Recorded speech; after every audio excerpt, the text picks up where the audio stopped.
నమస్తే, నేను Maruthi Ram. One voice న్యూస్కు స్వాగతం. ఎమ్మెల్సీ వెంకట్రామిరెడ్డి వెంటనే రాజీనామా చేయాలని బీజేపీ సీనియర్ నాయకులు దారం గురువారెడ్డి డిమాండ్ చేశారు. సిద్దిపేట జిల్లా గజ్వేల్ పట్టణంలోని బీజేపీ కార్యాలయంలో బీజేపీ సీనియర్ నాయకులు జస్వంత్ రెడ్డి, గజ్వేల్ పట్టణ బీజేపీ అధ్యక్షులు మనోహర్ యాదవ్తో కలిసి మీడియా సమావేశం నిర్వహించారు.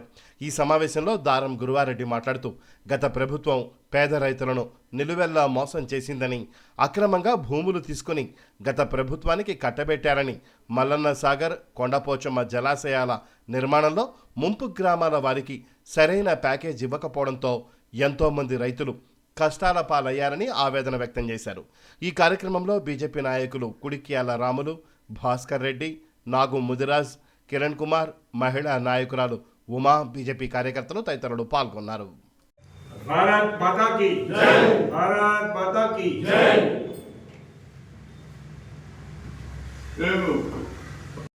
ఇవాళ గత 1.5 మంత్ నుంచి కూడా ఈ సిద్దిపేట జిల్లాలో వివిధ ప్రాజెక్టుల పేరు మీద ఇంతకుముందు ఉన్న ప్రభుత్వంలో ఉన్న మాజీ కలెక్టర్, ఇప్పుడు ప్రస్తుత ఎమ్మెల్సీ వెంకట్రామిరెడ్డి ఆధ్వర్యంలో జరిగిన అవినీతి, అక్రమాలు, తర్వాత ఏదైతే ఫోర్స్ఫుల్ ల్యాండ్ ఎక్విజిషన్స్ చేసినారో గవర్నమెంట్ పర్పస్ కోసము భూమి కావాలని, పేదోళ్ళ భూములు, పట్టా భూములే కావచ్చు, అసైన్మెంట్ భూములే కావచ్చు, భూములు తీసుకున్న గవర్నమెంట్ పర్పస్ కోసం స్టేట్ గవర్నమెంట్ నుంచి కొన్ని పర్మిషన్ ఉన్నాయి, కొన్ని పర్మిషన్ లేదు, కొన్ని రూల్స్ పాటించారు, కొన్ని పాటించలేదు, వాళ్ళు ఇష్టం ఉన్నట్టు మనమాని నడిచింది కాబట్టి నడిపించుకున్నారు.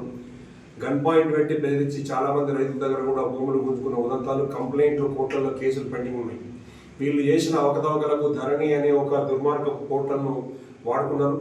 ఇప్పుడు ప్రభుత్వంలో ఉన్న రేవంత్ రెడ్డి గారి ఆధ్వర్యంలో ఉన్న ప్రభుత్వం కూడా ఈ ధరణి ద్వారా జరుగుతున్న అక్రమాలను గుర్తించి వాటిని రద్దు చేస్తాము. దాదాపు 40 నుంచి 50 లక్షల మంది రైతులకు రిలీఫ్ ఇస్తాము. మేము ధరణి రద్దు చేసి కొత్త ల్యాండ్ రెవెన్యూ యాక్ట్ తీసుకొస్తాము, పాత రెవెన్యూ చట్టాన్ని పునరుద్ధరిస్తాము అని ఇవాళ ఎందుకు మాట్లాడుతున్నాం? పోయిన గవర్నమెంట్లో అవకతవకల గురించి, వెంకట్రామిరెడ్డి గురించి ఎందుకు మాట్లాడుతున్నామంటే, పాత వాళ్ళు కొత్త వాళ్ళు, అంటే పాత గవర్నమెంట్లో ఉన్న వాళ్ళు కొత్త గవర్నమెంట్లో ఉన్న అందరూ ఒకటైంది. ఇప్పుడు ఒకటై ఏదైతే గవర్నమెంట్ పర్పస్ కోసం జిల్లా వ్యాప్తంగా వివిధ రకాలైన ఏదైతే ల్యాండ్ ఎక్విజిషన్ జరిగినాయో, మీకు ఎగ్జాంపుల్ చెప్తే ఈ గవర్నమెంట్ వెబ్సైట్లోంచి తీసుకుని నేను డేటా చెప్తా.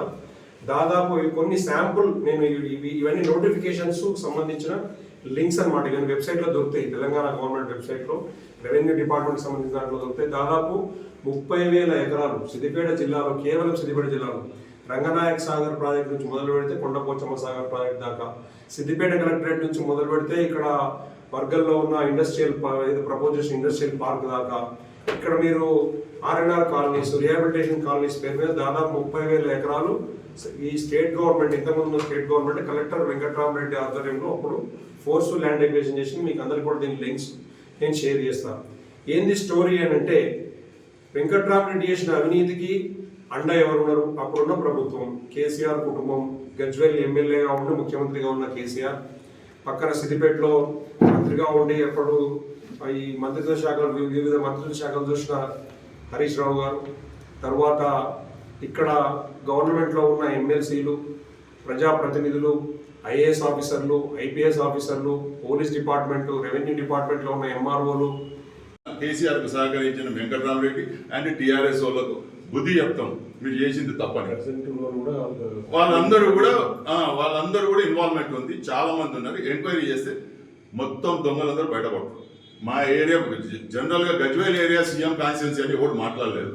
ఇప్పుడు no more CM is like మేము డెఫినెట్గా ఆయన కూడా మామూలు ప్రజాప్రతినిధి లాగానే ఉంటాడు. ఆయన పెద్ద తోపు కాదు.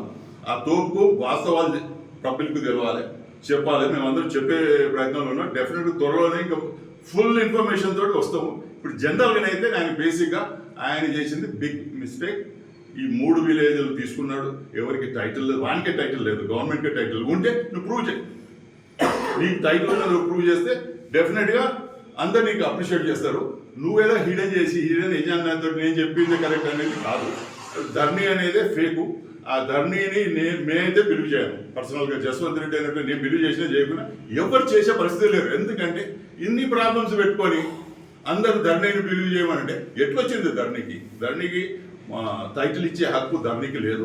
టైటిల్ అనేది రెవెన్యూ లా ఉంది. రెవెన్యూ లా ప్రకారంగా వాళ్ళు రెవెన్యూ కోడ్లో ఫస్ట్ దాన్ని డిక్లేర్ చేయాలి. అదేం డిక్లేర్ చేయకుండానే గవర్నమెంట్ దగ్గర పోయి గవర్నమెంట్ ల్యాండ్ అని చెప్పి ఇప్పటికి కూడా అందరినీ బాధితులుగా క్రియేట్ చేసి పెట్టారు. ఎన్ని రోజులు పెడతారు ఇది? ఆల్రెడీ గవర్నమెంట్ పోయింది. ఈ గవర్నమెంట్ కూడా ఏమి ఇంట్రెస్ట్ తీసుకుంటుంది అంటే వీళ్ళు తీసుకోరు. నేను కాంగ్రెస్లో ఉన్నప్పుడు కూడా అందరికి చెప్పారు ధరణి గురించి మనం చేయాలి డెఫినెట్గా. అంటే అసలు వాళ్ళకి అర్థమే కాలేదు ధరణి అంటే ఏందనేది. ఇప్పుడు ప్రజలకు అందరికి అర్థమైపోయింది. ఎవరు కూడా ధరణి తోటి టైటిల్స్ రావు. రియల్గా ఎంక్వైరీ చేస్తేనే వాళ్ళకి టైటిల్స్ వస్తాయి. రియల్ ఎంక్వైరీ చేయకుండా ఉట్టిగా ధరణి అని పెట్టి తిప్పి వాడు బీదోళ్ళు మాటువంటి వాళ్ళే తిరిగితే పని కాంది. ఒక మామూలు బీదోళ్ళు వాళ్ళు ఏం చేయలేరు. అందరికీ ఇప్పుడు మాత్రం ఈ ఇష్యూ గురించి, ఇది బర్నింగ్ ఇష్యూ ఇంకా